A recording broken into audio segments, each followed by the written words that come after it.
Hello doctor. നിങ്ങൾ വന്നിട്ട് പോയായിരുന്നോ? ഞാൻ ഇപ്പം ഇങ്ങോട്ട് എത്തിയിട്ടേ ഉള്ളൂ. എന്തേ? ഞാൻ നിങ്ങളൊന്ന് കാണണമെന്ന് വിചാരിച്ചിരിക്കുകയായിരുന്നു. അല്ല, ഞാനങ്ങോട്ട് വരണോ? ഏയ് വേണ്ട വേണ്ട, ഇങ്ങനെ തന്നെ പറയാം. വേറൊന്നുമല്ല, അച്ഛൻ്റെ കാര്യേ ഇങ്ങനെ എത്ര നാൾ മുന്നോട്ട് പോകുമെന്ന് പറയാൻ പറ്റില്ല. വെറുതെ അനാവശ്യ ഹോപ്പ് തരേണ്ട കാര്യമില്ലല്ലോ. മനസ്സിലായി. ഉടനെ എന്നല്ല ഞാൻ പറഞ്ഞത്, എന്നാലും നീ അങ്ങോട്ട് മുന്നോട്ട് പോവാന്ന് പറഞ്ഞാൽ ബുദ്ധിമുട്ടാണ്. വീട്ടുകാരൊക്കെ ഒന്നേ വിളിച്ചൊന്ന് കാണിച്ചേരേ.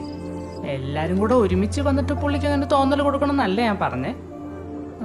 കുറച്ച് ആൾക്കാരൊക്കെ ഒന്ന് വന്നിട്ടേ കൊണ്ടുപോകുന്നതിൽ തെറ്റില്ല എന്ന് പറയായിരുന്നു. ഞാൻ വേണ്ട പോലെ ചെയ്യാം ഡോക്ടറെ. ശരി ശരി, ഓക്കെ ഡോക്ടർ.